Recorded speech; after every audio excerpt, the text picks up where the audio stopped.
welcome to the channel and thanks for joining me. So today we're going to take a look at this lovely little radio cassette from Hitachi. It's a TRK-5351L. It does come in its original box, which is in, shall we say, fair condition. Some might say, some might not be quite so kind, but it's okay. I've seen worse, and it's always nice to have the box with it. Anyway, it's also got the original figure of 8 cable in here as well, so that's always kind of cool. I don't know if you'll even read it on there, but it is actually stamped Hitachi along its way. You might just read that just inside there, but anyway, that's by the by. But look at this for being cool. Do you remember those days when you could get those little markers to tell you what was what when you plugged it in, to say you didn't inadvertently lose your tunes when you were reaching for the kettle or something? Anyway, there we go. So that's there. Right, anyway, the main event. So in here, I'll just move that packaging out of the way. We have the unit itself. And yeah, it's a fairly innocuous little thing, really, quite sweet. It's, it's kind of medium size.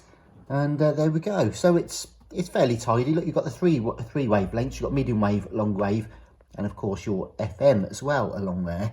Now, this particular example is a little bit dirty, a little bit tea stained or something. I'm hoping we might be able to do something about that. It's just generally a little bit grimy. Not the end of the world. We'll soon clean that up and polish the knobs and stuff. The switches and knobs are all present, which is nice. And a nice little old tag as well that would have come with it when it was new. So that's kind of cool to keep. The aerial is intact, and it even has the little tip on the end as well, so that's nice. And just looking at the back of it now, it's in fairly tidy condition, isn't it? Doesn't look too bad. A bit dusty.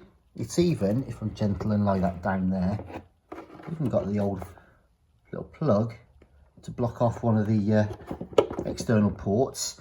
Now, in terms of the battery connections, I'm not, oh my lord, here we go then. Always a can of worms, these things, aren't they, when you open them up? Good lord above, look at the state of do you remember those Ever Ready Power Plus?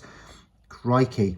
All right, well, I'm going to go out on the limb now and say that this thing isn't going to work off its batteries, at least straight away anyway. So that's a little job we're going to have to tend to at some point. Yeah, all right, well, we'll wait till we get that on the bench. But do you know what? I think it might be quite interesting just to plug it in and see if anything does actually work from the mains. So let's get and do that now. Okay, so I've just plugged it into the wall. And first thing we'll do then, I think, is see if the radio works. So we'll turn the volume to 0 so we don't get a blast. And we'll try FM first. Here we go then. Nothing as yet. Medium wave. Now we've got FM. Oh, no, it's gone again. So I'm guessing the switch needs to be addressed. I think it probably just needs a good clean, to be honest. So we'll have a look at the wavelength selector switch on the board when we get in there. In fact, you can hear it trying to crackle into life. So anyway, we'll look at that in due course. Under the rain. Okay, so let me just put that to tape. It would appear that actually the volume pot isn't working right. That was coming on more or less at full blast, and turning the pot didn't seem to do anything, did it? So I've just had to move it onto tape because that, of course, silences the radio. Let's just try that again.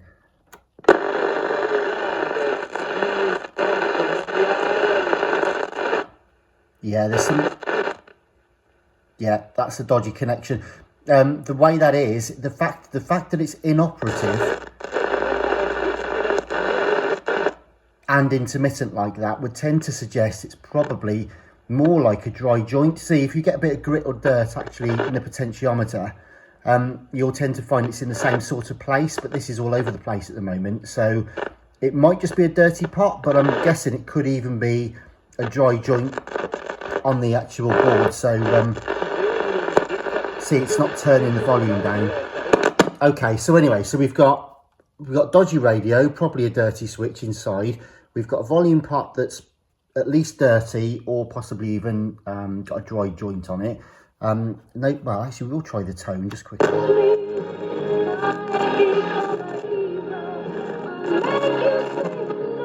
Yeah, that's ropey as well. If anything, it's doing the opposite to what it's supposed to.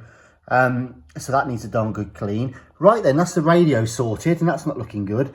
The battery compartment looks absolutely, well, toast at the moment. So one thing we've got left then to try is the tape. So we'll just, okay, well, the eject mechanism works. Does it close?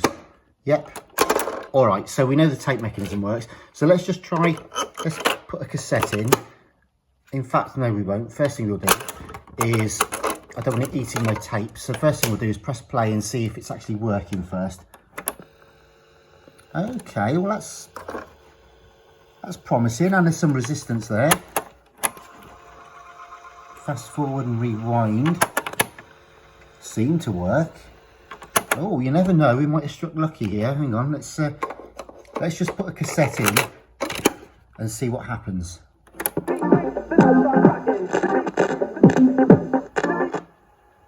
Yeah, we've got the issue with the volume pot. And the tone pot's not working. So, rewind. Seems alright actually. Stop. Fast forward, rewind. All seem to... Alright, so actually, weirdly, 9 times out of 10, I'd say it was the cassette belts have gone, or idler tyres have polished up or worn out. They seem to be working all right, but I think as we're going to have to get this properly apart to do something decent with those battery terminals, and we've got to sort out the switch for the radio, and we've got to sort out the volume pot, and the tone pot doesn't work, we may as well just get in there, get the whole thing out, and go through the cassette deck as well. So, yeah, okay, so this might not be a very valuable or particularly collectible unit, but might be an interesting little unit to break open and just do a few basic jobs on, see if we can't actually get this thing working again, give it a good clean and see how we get on. So first things first then, let's I think we'll get it up on the bench and start getting it apart. Okay, here we go then with the Hitachi TRK-5351L. As we've established, the radio is playing up, the volume pot doesn't work, the tone knob doesn't work. The cassette deck does seem to work, but we're going to have to look at it anyway, quite frankly, because it's obviously not been serviced ever, judging by at least the state of those batteries, eh? So they may even win the prize for the worst ones I've ever seen, actually. Although they are antique items, so I might be able to get a few quid for them on eBay, who knows? Right, so anyways, on with the show. So we've got four screws by the looks of it. Should be relatively simple to open this one.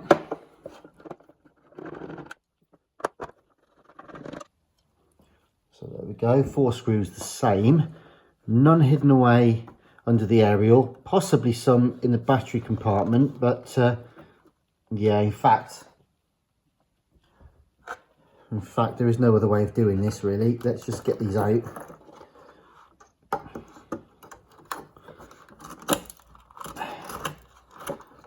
Good Lord. Looks like that's been dug up from the ocean or something. Gosh, blimey. I wonder if these were the ones that we used to power the Titanic. Anyway, good Lord. Jeepers creepers. They are a winner, aren't they? Aren't these excellent? Oh, Lord. Right, anyway, let's get on with it. Crikey, crikey.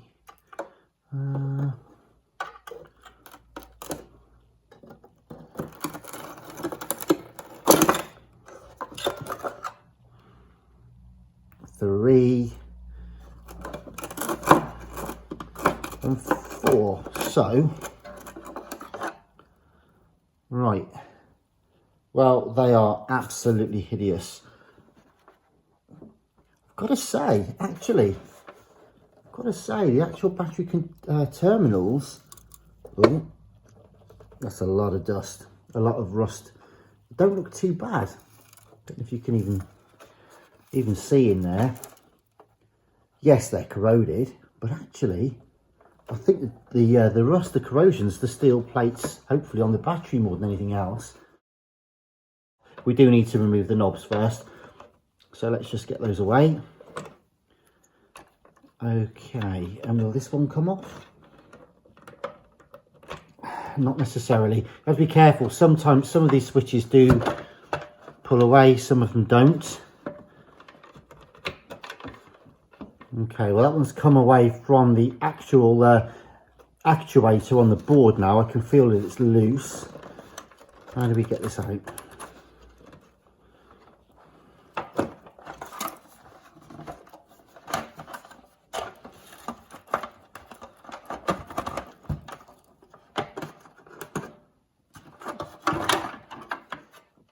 It would appear that that little plug might have actually been holding it together, believe it or not. Right, okay, so now we can see the battery connectors.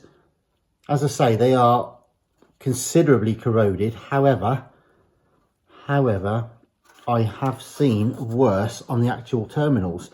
The case isn't too bad either. Okay. So I noticed that the aerial, that might not have helped the radio's cause. The actual connector to the board was tucked away down inside there, and that should be plugged onto a little pin on the circuit board. It is attached to the base of the aerial, so I'll show you now if I can. I'll just move the handle out of the way a moment. So that little pin there, yeah, that little pin just there will take that little connector from the aerial. So that wasn't actually connected. Right then, what have we got here? Right, so someone's been in here, I think. There's all manner of nastiness on the switch there. Can you see that? Don't know, like a grease or something. So I think someone's, instead of just using contact cleaner and trying to get any rust or corrosion off, it's almost like somebody's actually put some grease in there, which wouldn't have helped. Anyway, weirdly enough, quite often on this channel, we're looking at tape deck mechanisms, and sometimes the belts can be an absolute pig to get to. They really can. And yet here we go, the only one that we've had in ages where the tape player actually works, and there's the belt, dead easy to get to. Yeah, we'll have a look at it. I may replace it anyway while we're here. We're going to get it out anyway because I want to clean the play contact switch there. Probably will clean the idlers as well. So we'll get all that apart in due course. But yeah, I think first thing I want to do, I think, is just have a bit of a clean up before we move on to the next stage. Oh, I'm just having a bit of a clean up now, but I thought you might like one last look at these batteries. There's a great thumbnail if ever I saw one. Ugh, good lord, look at them. Wow. Actually, that one looks really clear. Oh no, hang on. No, they don't. No, I think they're well past their 1.5 volts. Good lord. Oh no, look, we've got a shiny one. I reckon we can still use that. So I think the first thing we'll do, it looks remarkably clean actually inside. And obviously we'll clean the record switch. Okay. That's going to need a clean. The actual selector switch for the wave bands is also going to need a decent clean as well in due course. Right, but I think what I'm going to do is actually get the radio board away so that we can get to the cassette deck and give the potentiometers a good clean as well, because the actual pots are only just in there, look. And do you remember we said that one or two might actually not be working very well? Now, interestingly, we said the volume pot didn't work. Look at the solder there.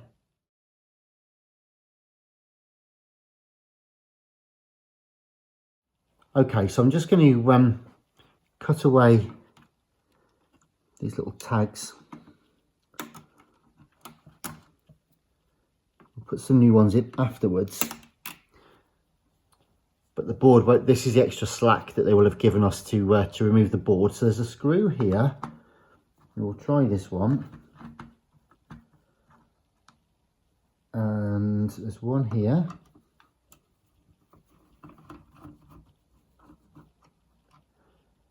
One just there.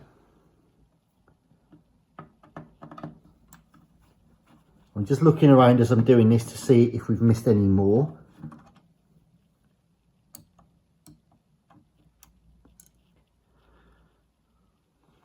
Right, what does that leave us with? Of course, we've got the speaker, got the ground screw to the speaker just there, so we'll just have that away as well. Saves desoldering it from the IF stage there. Right, what else have we got? Let's have a look.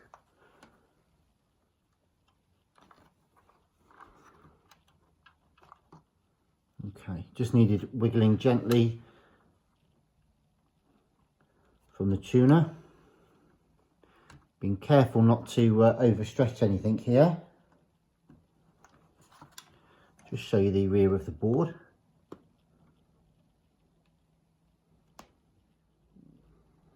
Looks fairly clean, to be honest, no corrosion or anything like that, so that's good news. What that does allow us to do, however, is to get to the remaining 3 screws for the cassette mech.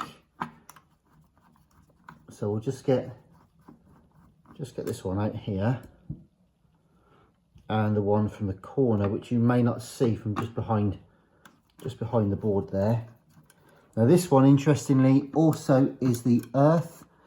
There's an earth strap as well from a grey cable. But I'll just try and remove the screw. I always say, if you can't get try and get the screws out if you can. For no other reason, they'll fall out when you're not expecting them and you won't see them again. Right, okay. So anyway, there's the radio board. And the cassette mech should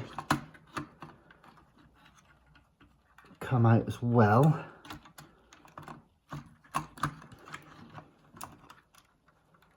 That's connected, of course, to the spring.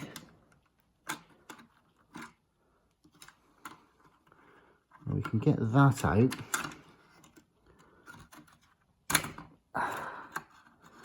And that allows us also to slide out, also allowed us to give much better access to clean the contacts when we need to later. Right, okay, so what sort of idler system have we got on this? There we go. So the mechanism itself looks clean. You can see how easy it would be now to clean the head, or both heads in fact, the capstan and indeed the pinch roller. The pinch roller does look glazed. It's brown and sort of shiny, so we'll get some isopropyl alcohol on that, and then I'll probably put some rubber renew on that as well to really give it a deep clean and refresh the surface of the roller. I'll do the same for the other rollers as well. Anywhere where there's some rubber, we'll give that a good clean. The gears are okay.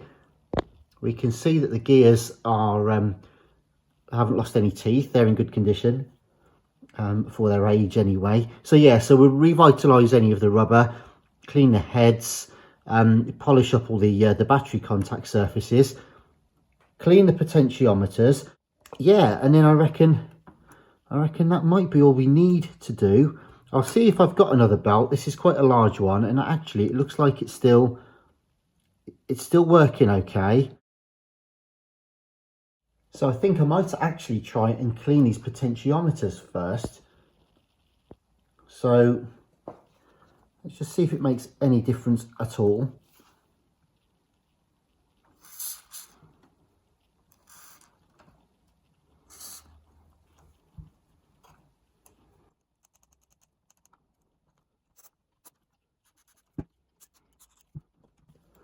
Giving them a bit of a douse, because these ones are relatively sealed. so it's not that easy to get in and clean them. Putting a little more on than I would normally. Let's see if we can get anything to work then.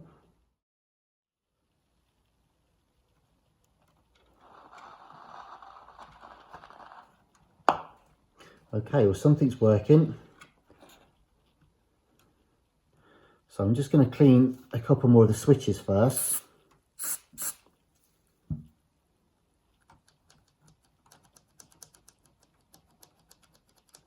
That's better already.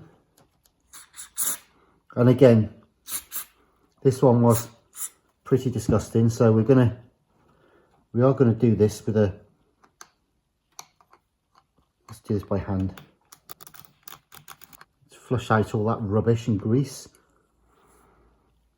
Yuck. Yeah, I don't know what all this nastiness is, but it doesn't belong in there.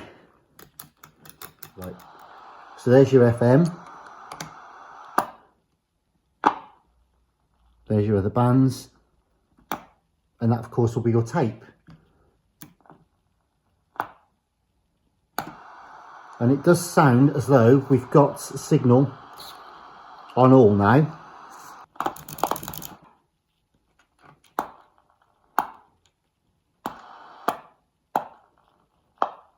So let's go back to FM and see if the volume works. And there we go.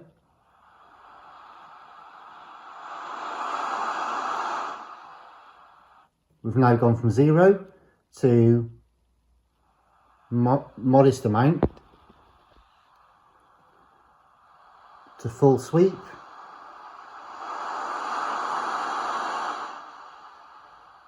To 0 with nothing on, no crackling. So we'll just set it so we can hear the tone. And that's at minimum tone, so bassy. Now you can hear the trebles, upper frequencies, lower frequencies, middle. Good. Okay, so you find me in voiceover mode just for a moment. I lost a fair bit of footage from redoing the cassette deck, but I just wanted to show you a few things on this side of the deck. So the first thing we did really is clean the heads with some isopropyl alcohol, and also clean the rubbers there that you can see, and indeed put some rubber renew on there, so that gave it some extra bite when the time came to do fast forwards and rewinds and things like that. We've also now gone on to do the same with the pinch roller.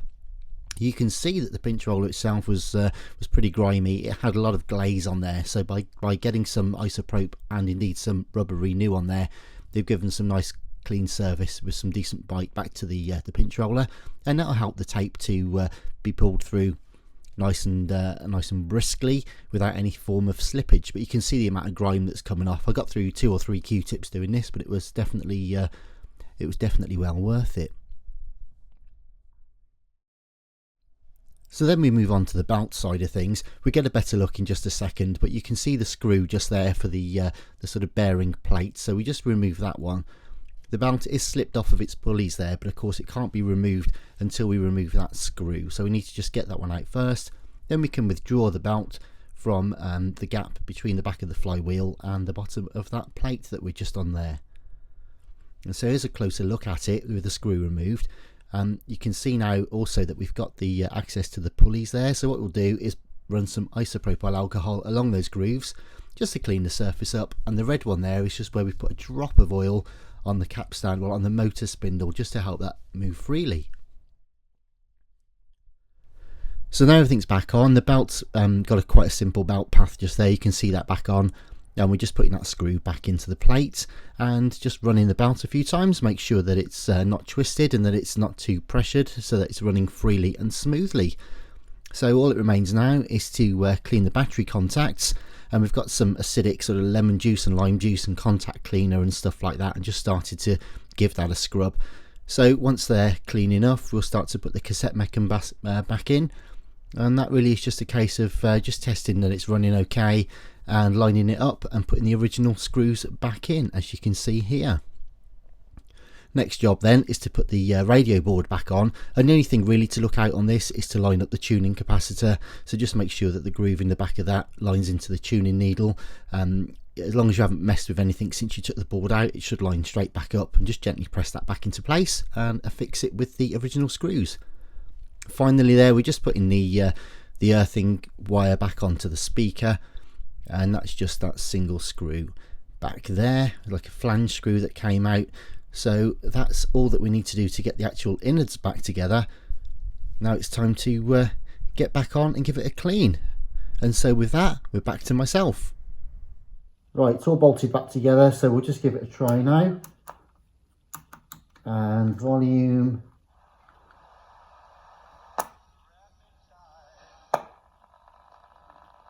That's all 3 wavelengths working.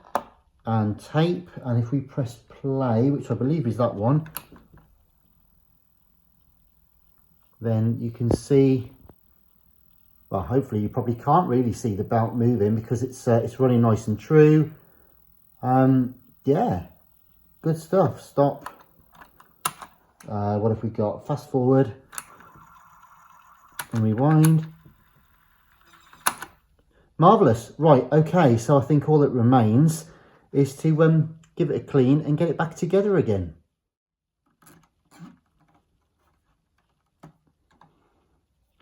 And don't forget the cable management, of course. So the battery contacts have been cleaned, she's been washed inside and out. The knobs have been scrubbed and polished up as well, so they look fantastic. The board itself looks brilliant. The cassette deck is working nicely as far as we can tell. All the battery contacts, as I say, are spotless now. So just going to put it back together again. And so here it is, the Hitachi TRK-5351L. It had promise, it was in its original box, and it looked in fairly good condition overall. All the switches, pots were present, etc. And the aerial was straight and true. The only problem was the radio didn't work at all. None of the wavelengths worked. There was no reception on medium wave, long wave, or even FM. Now, the volume control didn't work either. So when it was at its minimum position, it was still running at about half volume or more. And the volume pot itself didn't really do anything at all, except for even cut the volume out completely at certain parts along its range.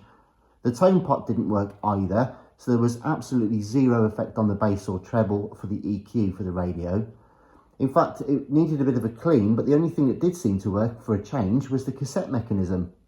Now, of course, this is an old unit, and judging by the state of the radio, it was quite clear that the cassette deck was never going to be that far out of service either. So whilst we were in there, we thought we'd have a look at that. So what did we do? Well, we've cleaned the heads on the tape. We did change the belt on the cassette deck as well whilst we were there, and put rubber renew on the idler rubbers.